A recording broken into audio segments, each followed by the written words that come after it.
Why hello there, and welcome to the final episode of Five Nights at the Chum Bucket, a sequel to Five Nights at the Krusty Krab. So, here we are, Night 6. The night I'd never thought I'd make it to in any of these games. That's no problem. So, without further ado, let's see if we can't finish this now. Let's-a go.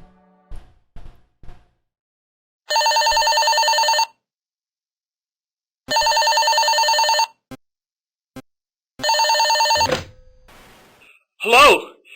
Can you hear me? I can't get in. The doors out here, they're bolted tight. Just hold out. Just a little longer.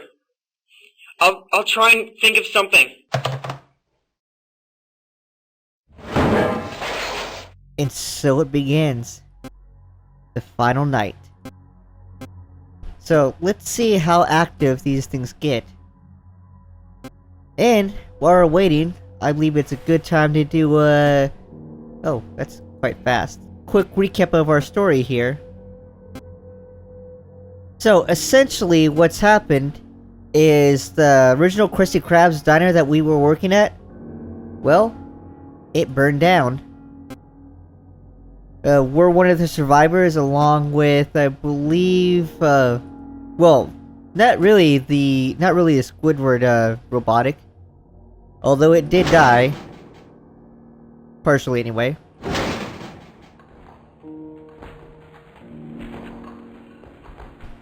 Oh, we're not gonna make it at all.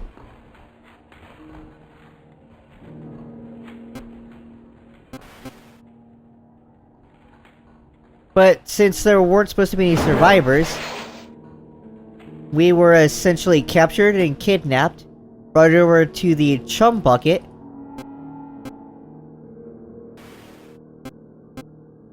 and now we're being used as bait as a trap to lure the security guard from the previous game in, who was actually the phone guy from the last game. This is night 6, this is the trap being set, and we are fucked.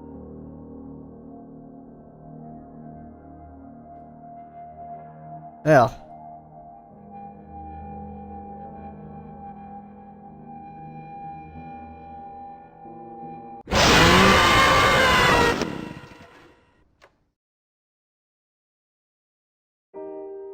Huh.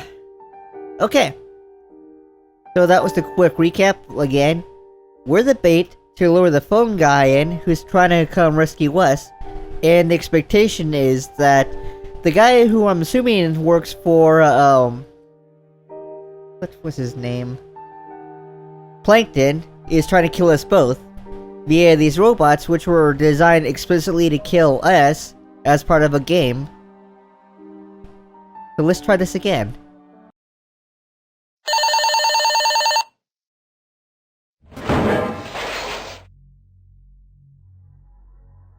Well, this is it. This is Night 6. The winning run. Unfortunately, I lost way too many times on previous runs of this night to make anything usable. So, for you guys, what I did instead of giving up on this game like I normally would have, I came back, started a new recording, and picked out the winning run. That's what you see here. Now, one of the biggest problems you're going to run into with Night 6, besides Karen, who is going to be the new animatronic you're going to be seeing tonight, is Squidward. Squidward, well, he likes to show up above you, 'cause that's how he attacks, right? The problem is, with Night 6, it's completely random on how fast he'll do it. Some run-throughs, he'll come in quite slow, other times, he'll be there like almost every other minute or so, and you have to keep a close eye on him. It's not that easy. Is that a purple light? Huh. Anywho. So, my trick for beating him here is, going into the vent every now and then, and actually just, toggling the vent itself, so you switch sides on... Oh. Yeah, you see how quick that was? I wasn't paying attention for like a couple moments, and boom, he's on it. Alright, well, try this again. Let's meter call. There we go. Let's continue on tonight. Now, Karen, you can actually see on, what was it, floor F1, I believe? She'll actually show up as static on whatever camera she's on. You'll see that later, and it's like maybe one or two places you actually get a good, semi-good look at her. And that's usually on floor 1 where we're at.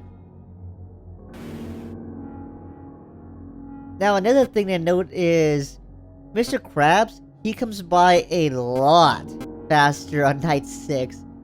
Like there he is right now, right? It's almost like he's doing laps around this floor. You shine light on like so, right? Let him go, and then he comes back around like a few seconds later to do it all over again. So, you really do have to keep an eye on him, but he's really no threat. Heck, even SpongeBob's not a threat. The biggest problem in this game, again, is really Squidward. He's the one guy that will wreck your day. And wreck it he will, if you're not too careful. Anywho.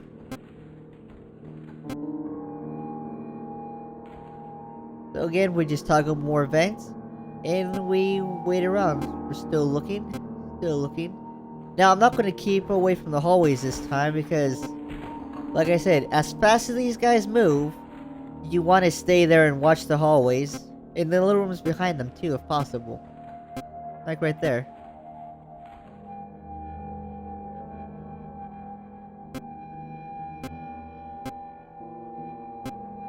And there's Sandy.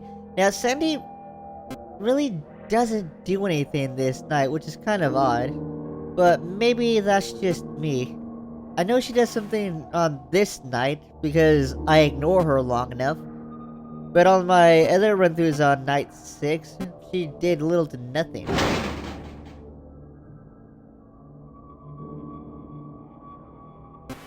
Never really did notice that purple light before. Huh. Oh well. So you saw SpongeBob back behind Patrick there. And there's SpongeBob now.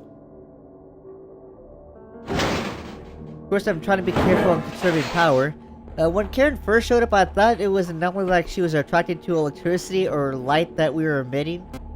I actually did not realize she was like the red man from, was it One Night at Flumpty's?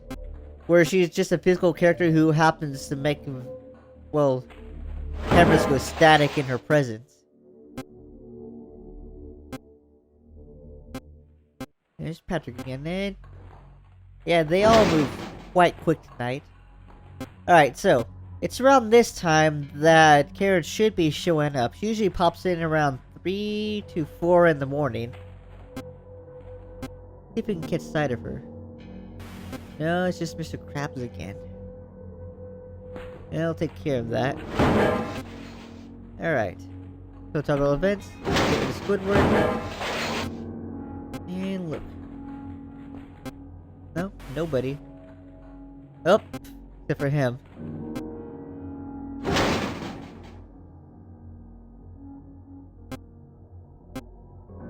There.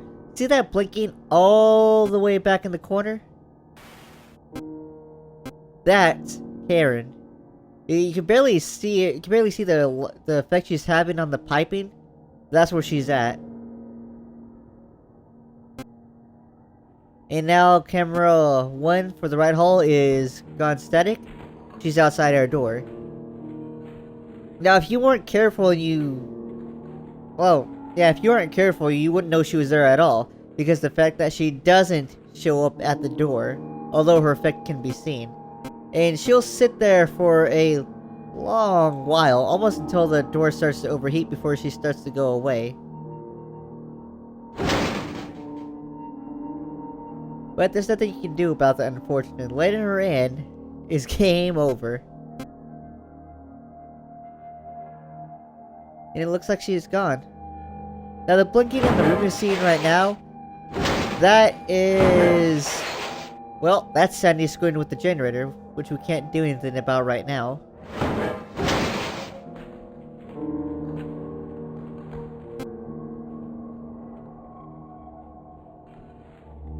But there we go.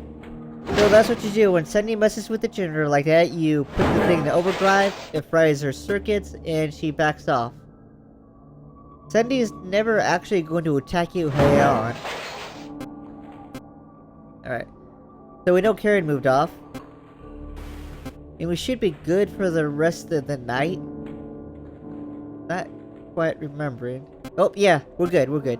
I think we're at the point where I can just slam the doors shut, and we should be fine. Oh, she's back at the red hole again, coming back around. Yeah. We got this. So, all we need to do is keep an eye on the vent, shut the doors, and we're safe for the remainder of the night, especially this close to the end. Like I said, night 6 is a tough one. A very, very tough night if you're not aware of how to beat Karen.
Hello?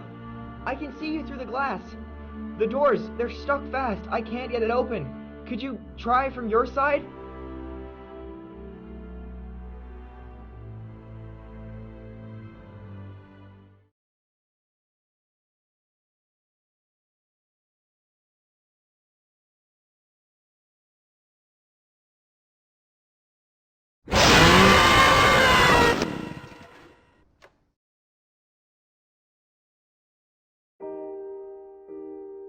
Well now, that was a kind of a bittersweet ending.